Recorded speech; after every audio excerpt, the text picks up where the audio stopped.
बिस्मिल्लाहिर्रहमानिर्रहीम अस्सलाम वालेकुम रहमतुल्लाहि व बरकातुहू। मेरा नाम असर नवाज़ है और मुझे 6 साल का एक्सपीरियंस है CH619 के प्रोजेक्ट की गाइडलाइन देते हुए और ये जो है स्टूडेंट को गाइड करते हुए। आज हम इस वीडियो के अंदर CH619 का जो प्रोजेक्ट है उसका पूरा कंप्लीट रोड मैप कवर करेंगे। आपको मैं सारा समझाऊंगा कि हम अपने जो प्रोजेक्ट को कैसे कैसे लेके चलते हैं, उसमें कौन कौन से फेसेस आते हैं, अनाउंसमेंट से लेकर सिलेक्शन, उसके बाद ग्रुपिंग, उसके बाद प्रोजेक्ट जब स्टार्ट होता है उसके फेसेस और इवन के डॉक्यूमेंटेशन और वाइवा के जो फेसेस हैं वो डिस्कस करते हुए। और आपको ये बताऊंगा कि कौन सा फेस जो है अगर कोई मिस हो जाए फेस उसका क्या हल है, और अगर आपकी सिलेक्शन रॉन्ग हो जाए उसका क्या हल है, और अगर आपका जो है वो प्रोजेक्ट नहीं शो हो रहा एलिजिबिलिटी क्राइटेरिया क्या है। तो ये सारी चीज़ें इसमें हम कवर करेंगे। तो अगर आपको जो है मेरी वीडियो ये पसंद आए तो काइंडली इसको आगे शेयर कीजिएगा।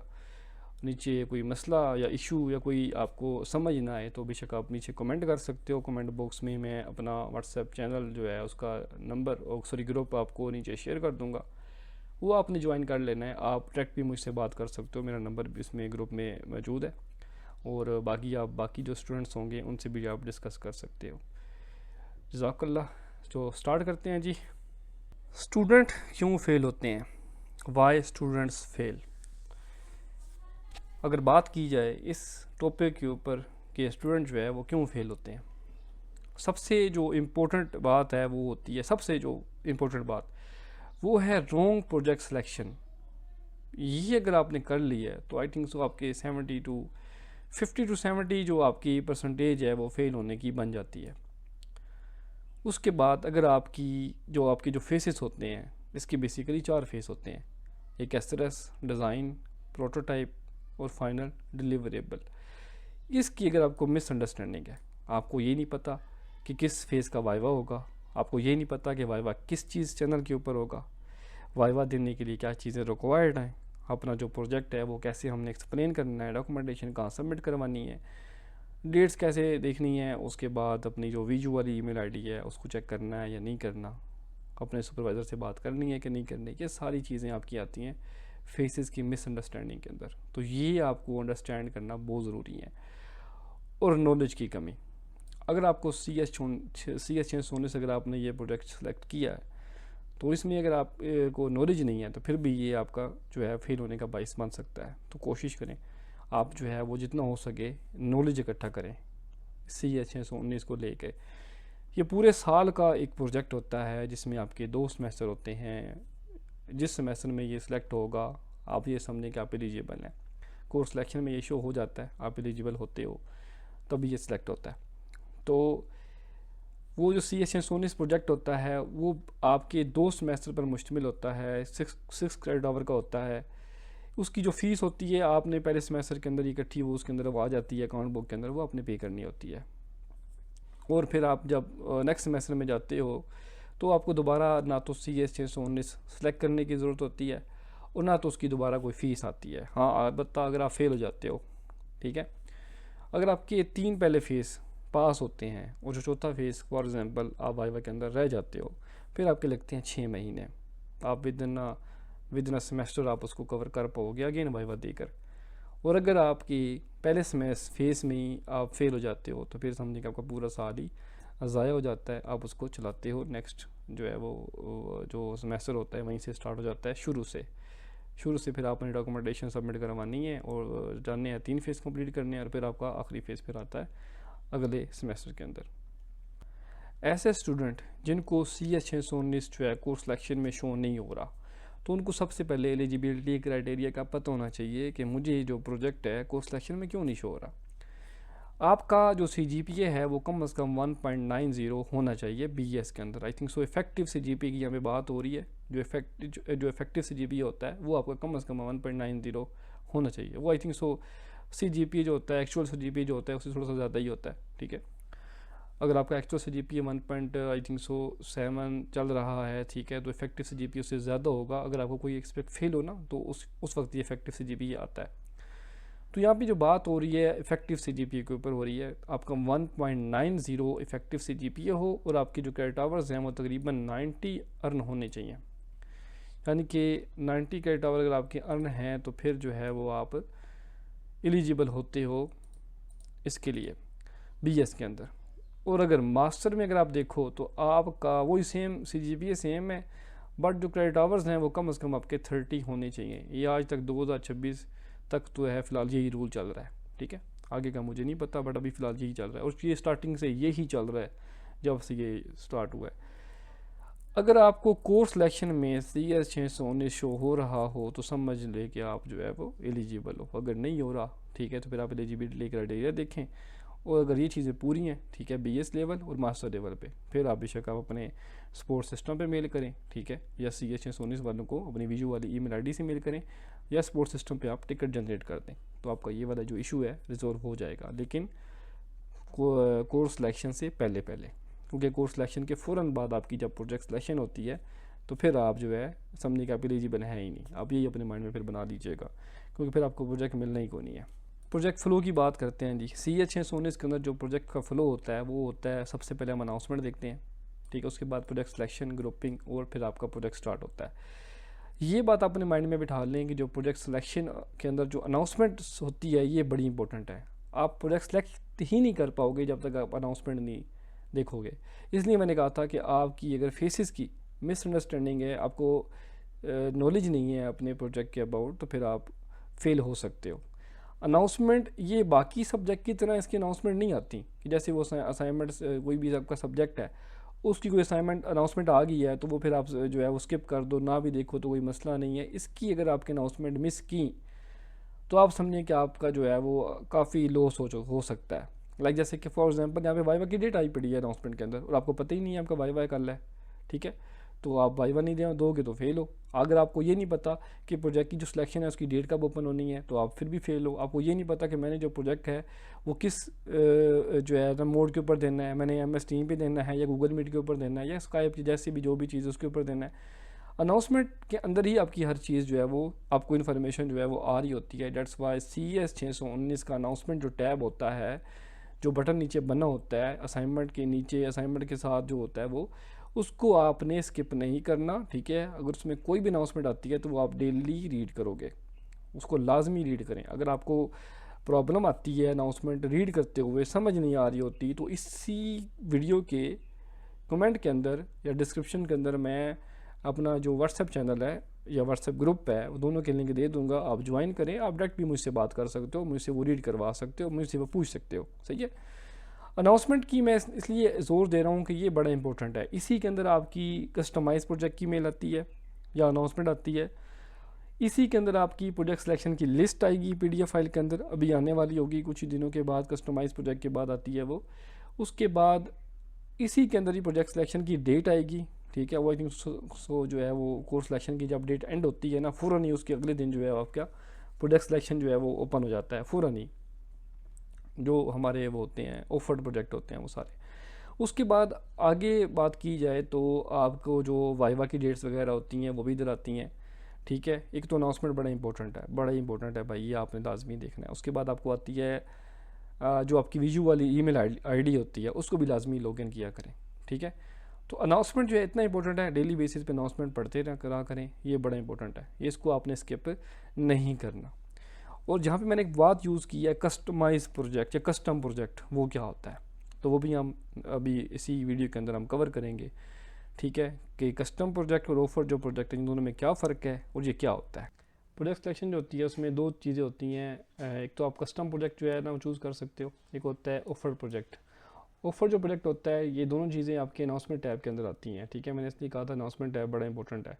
अभी आपको कस्टम जो प्रोजेक्ट होगा अनाउंसमेंट टैब के अंदर बाकायदा एक अनाउंसमेंट में आपको बाकायदा मुकम्मल डिटेल मिलेगी, जिसमें आपको गूगल फॉर्म जो होता है वो एक फिल करना होता है और एक प्रपोजल बना के आपने भेजना होता है, ठीक है। वो प्रपोजल जो है वो एक्सेप्ट होना भी ज़रूरी है, ठीक है। अगर आपका रिजेक्ट हो जाता है, ठीक है, तो फिर आपका कस्टम जो प्रोजेक्ट है वो नहीं होता। डेट्स वाई इसलिए जो है दोनों जो जो जो जिस बंदे ने कस्टम प्रोजेक्ट बनवाना है उसको ऑफर प्रोजेक्ट भी चूज़ करना होता है। ऐसा नहीं होता कि मतलब बंदा कस्टम प्रोजेक्ट के लिए अप्लाई कर दे और ऑफर जब प्रोजेक्ट आए तो वो उसको चूज़ ही ना करे।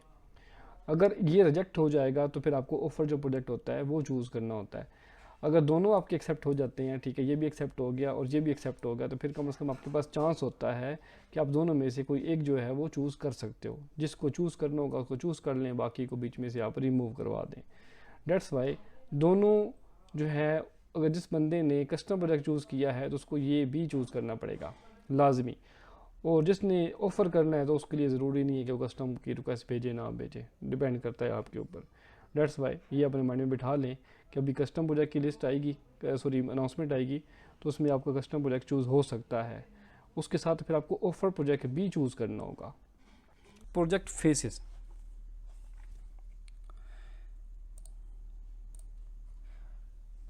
प्रोजेक्ट फेसेस क्या होते हैं जी? आप चाहें कस्टम प्रोजेक्ट चूज़ करें या चाहें आप जो ऑफर प्रोजेक्ट में से कोई चूज़ कर लें, आपकी मर्ज़ी है। दोनों के फेस सेम ही है। SRS जिसको कहते हैं सॉफ्टवेयर रिक्वायरमेंट स्पेसिफिकेशन, ये डॉक्यूमेंट होता है, जस्ट ओनली आपने बना के सबमिट करना होता है। इसका कोई वाइवा नहीं होता, कोई वाइवा इसका नहीं होगा। डिज़ाइन डॉक्यूमेंट का कोई वाइवा नहीं होता, ठीक है। ये भी जस्ट एक डॉक्यूमेंटेशन जैसे असाइनमेंट होती है वैसी तकरीबन ये 35 से 40 पेजेस की होती है, या आई थिंक 25 पेजेस की होती है। तो ये अपने माइंड में रखें, ठीक है। ये 35 से अबव पेजेस की होती है, 35 समझ लें या 30 समझ लें, तकरीबन इतनी होती है। इसी मतलब इसकी इस SRS से ज़्यादा जो है इसके अंदर डॉक्यूमेंटेशन का काम होता है। इसमें आपकी वो डायग्राम्स वगैरह होती हैं, और जैसे आपकी inter relationship diagram, class diagram, database diagram, sequence, ये वो सब कुछ बड़ा इंपॉर्टेंट है जी डिज़ाइन डॉक्यूमेंट और SRS। तकरीबन आप ये समझें कि आई थिंक 40% डॉक्यूमेंट ही समझें आप, 40% डॉक्यूमेंट जो है वो नंबर दे जाते हैं। बड़ा इंपॉर्टेंट है, डॉक्यूमेंट करना थोड़ा सा आसान होता है, इसका वाइवा वगैरह नहीं होता। डेट्स वाई आप कोशिश करेंगे 45 या 40% जो है आप इसको कंसीडर कर सकते हैं, ठीक है। प्रोटोटाइप फेज जो है वो उसके बाद ये आता है, ठीक है। इसमें क्या होता है कि आपका वाइवा भी होता है, ठीक है। इसमें आपका वाइवा भी होगा, तो मैं ज़रा इसको ज़रा मार्क कर लूँ। ये वाइवा इनका नहीं होता, इसका भी नहीं होता, इसका आपका वाइवा होगा। तकरीबन 15 मिनट का आपका वाइवा होगा। और आपको क्या करेंगे, पहले वो आपको असाइनमेंट कोई छोटी सी देंगे कि भाई ये जो है जैसे रजिस्ट्रेशन पेज या लॉगिन पेज या कुछ भी ऐसा वैसा कर्ड फंक्शनलिटीज़ वगैरह बना के दिखाओ, ठीक है। वो आपने सबमिट करना होगा। सबमिट करने के जब उसकी लास्ट डेट होती है ना असाइनमेंट सबमिट करवाने की, उसके तकरीबन 1 वीक के अंदर अंदर आपको वीयू वाली ईमेल या अनाउंसमेंट, जो मैंने पहले एक्सप्लेन किया है, अनाउंसमेंट जो टैब होता है उसके अंदर आपको बता देते हैं कि भाई आपका इस दिन और इस टाइम वाइवा है और किस चैनल के ऊपर है। मतलब MS टीम के ऊपर मोस्टली बंदों को होता है, तो वो बोलेंगे MS टीम के ऊपर जो है वाइवा। तो MS टीम ज़रूरी नहीं है कि आपकी वीयू वाली आईडी से ही बने, किसी भी जीमेल से बनाओ, क्योंकि MS टीम जो होती है उसकी जो आईडी होती है वो वीयू वाली ईमेल आईडी से बनती नहीं है, ठीक है। तो उसके ऊपर वाइवा होगा। आपने तकरीबन 15 मिनट पहले सुपरवाइज़र को मेल कर मैसेज करना होता है, ठीक है। आप MS टीम के ऊपर कि सर मैं अवेलेबल हूँ, तो आप मेरा वाइवा ले लें, वो आपका वाइवा ले लेता है। कोडिंग के अबाउट आपके क्वेश्चंस होते हैं, आपसे प्रोजेक्ट जो है रन करवाया जाता है। रन ऑलरेडी आपका रनिंग स्टेट में बल्कि होना ज़रूरी है। वो आपसे उसके बारे में पूछेंगे कि आपने कैसे बनाया, इसमें क्या क्या चीज़ें आपने यूज़ की हैं, या फिर आपसे सवाल कर लेंगे कि भाई ये बटन बना के दिखाओ, या इनपुट फीड बना के दिखाओ, या कलर चेंजिंग, या कुछ ऐसा वैसे जो कोडिंग के रिलेटेड क्वेश्चन होंगे वो आपसे करेंगे, ठीक है। उसके बाद फाइनल डिलीवरेबल जो है वो होती है, ठीक है। इसके बाद आपका फिर तकरीबन फाइनल जो फेस होता है ये स्टार्ट हो जाता है। इसमें आपकी प्रेजेंटेशन होती है। उसके बाद आपका जो है, मैं आपको ये भी दिखाता भी हूँ इसके अभी ना टेम्पलेट। तो कोडिंग फाइल होगी, प्रेजेंटेशन होगी, और एक फाइनल रिपोर्ट होती है, वो सबमिट होती है। और इसका वाइवा तकरीबन 45 मिनट का होता है। दोनों में फ़र्क ये है कि ये आपका बेशक होम बेस आप समझे कि ये आपका वाइवा हो जाएगा, ठीक है। ये वाला वाइवा आप घर बैठ के दे सकते हो।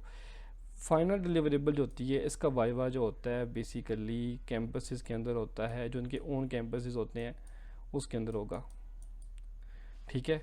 जो ऑफर्ड आपको आएगी ना वाइवा की, ऑफर्ड क्या कहते हैं, गूगल फॉर्म का एक लिंक आएगा, उसमें आपको जो है वो बाकायदा ऑफर्ड कैंपस होंगे कि भाई ये कैंपस है, इन्हीं में से जो है एक कैंपस चूज़ करें, ठीक है। वो उन कैंपसेस ही होते हैं, तो उसमें आपका वाइवा होगा, ठीक है। वाइवा से तकरीबन समझें कि 10 दिन या 15 दिन पहले ही वो आपको कह देंगे, वो भी अनाउंसमेंट के अंदर ही आएगा। अब देख लें अनाउंसमेंट कितना इंपॉर्टेंट है। अनाउंसमेंट वाले टैब के अंदर वो आती है जी मेल, उस पर क्लिक करके और अपनी वीजू वाली ईमेल आईडी से जो है ना वो लॉगिन करना होता है। और उस फॉर्म को फिल कर देना होता है। फिल करते ही फिर आपके तकरीबन 10-12 दिन के बाद वाइवा होता है, आपको कहते हैं कि भाई वहाँ पे जाएँ, अपना वाइवा दें।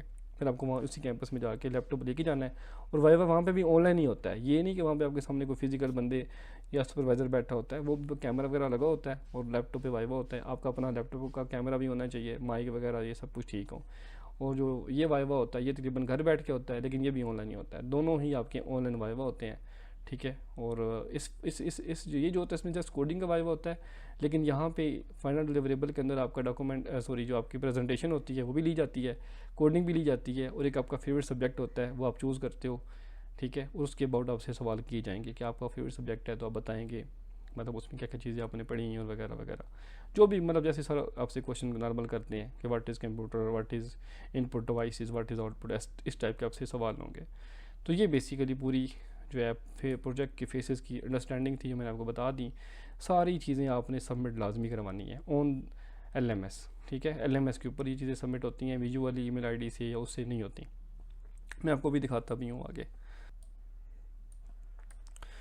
टिप्स की बात की जाए, सबसे पहले मैंने बताया कि भाई सिंपल जो प्रोजेक्ट है ना वो चूज़ करना चाहिए, बड़ी बेस्ट टिप है। सिंपल चूज़ करोगे एक तो वो अगर आपने खुद बनाना है तो बेहतरीन बनेगा, आप इजीली बना भी पाओगे। अगर खुद से नहीं बन रहा तो कोई भी बंदा आपको मिल जाएगा जो बना के आपको दे के समझा भी सकता है, ठीक है। मुश्किल करोगे तो ओबियसली फिर आपको जो बना के देने वाले बंदे होते हैं, ठीक है, जब अगर आप पेड बनवाते हो तो ठीक है, तो वो आपको बना के भी देंगे तो बड़ा वो अच्छे खासे पैसे चार्ज करेंगे, और उनसे भी प्रॉपर वो उसी तरीके से नहीं बनेगा। कोशिश करें कि आप सिंपल यूज़ करें और ख़ुद बनाएं, ठीक है। खुद नहीं बना सकते, पेड बनाना है पेड बनवाएं, उससे गाइडलाइन लें, हेल्प लें, तो बड़ा बेहतरीन जो है वो आपके साथ कोऑपरेट करते हैं, हो जाता है काम आपका।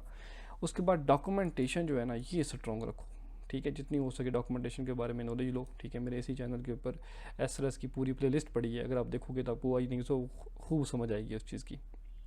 वो वहाँ से देख के आप बड़ा इजीली बना पाओगे, ठीक है। पूरी तकरीबन 8 की वीडियो है, वो देखो, आपको डॉक्यूमेंटेशन SRS बनानी आ जाएगी।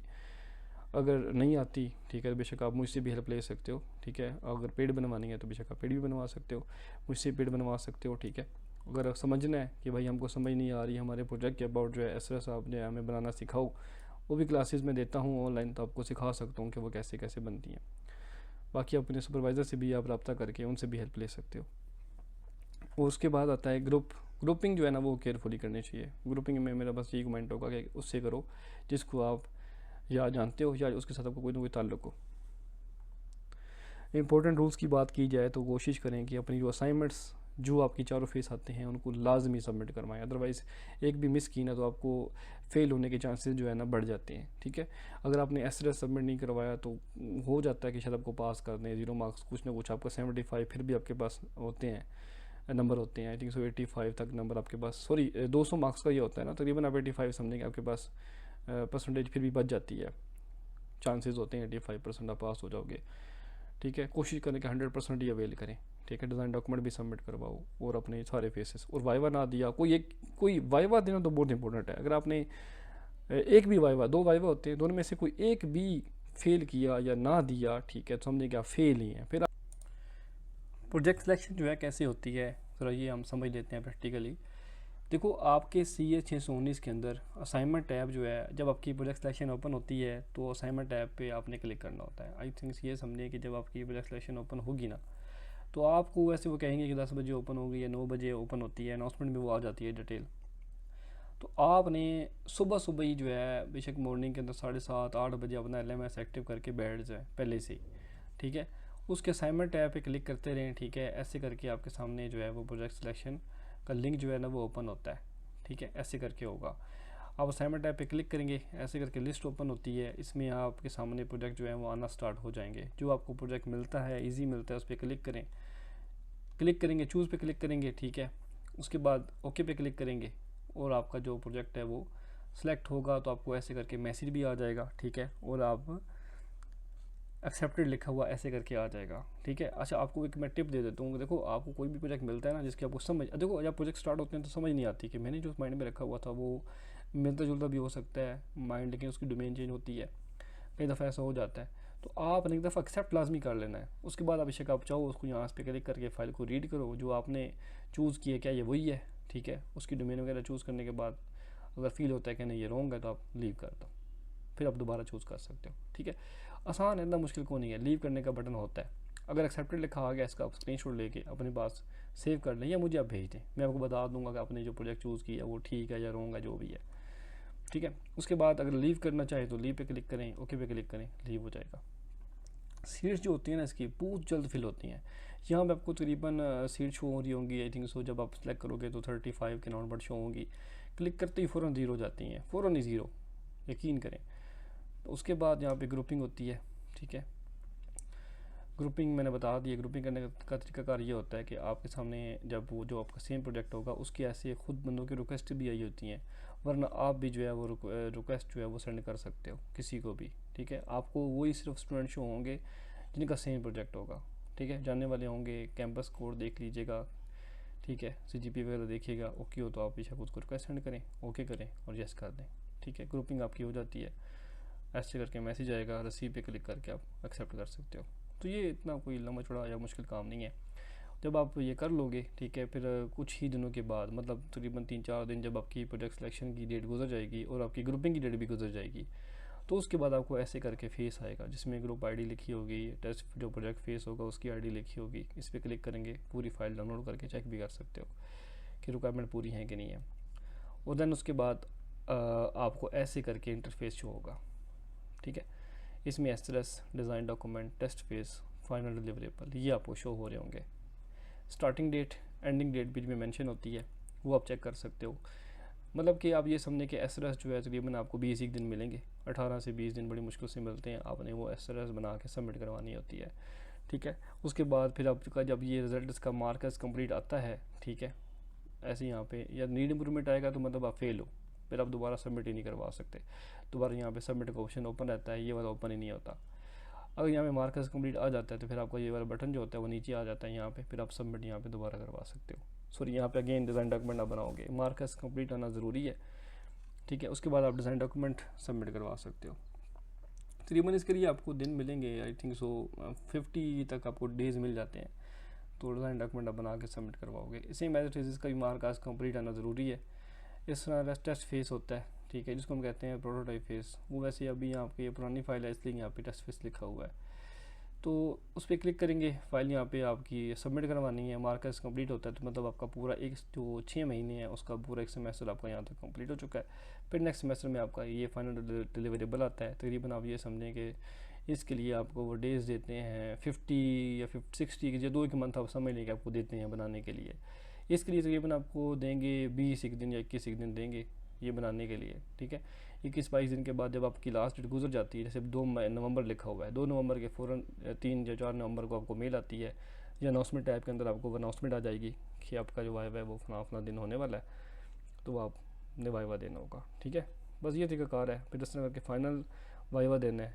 जब चारों फेसेस मार्कस कंप्लीट शो हो जाएंगे तो आप समझिए कि आपका वाइवा क्लियर है और आपका ये जो फेस है ये सारा ख़त्म हो चुका है। तो ये सारा चीज़ तरीकाकार है। ऐसे ये पूरा जो प्रोजेक्ट है वो चलता है इस लिहाज से। और अगर आपको मेरी वीडियो पसंद आई है तो काइंडली मेरे चैनल को सब्सक्राइब करें, मुझे बहुत ज़्यादा ज़रूरत है सब्सक्राइबर्स की। और मेरी वीडियोस को लाइक करें, आगे कमेंट्स करें, शेयर करें। Thank you for watching my video. जज़ाकल्लाहु खैर। अल्लाह हाफिज़।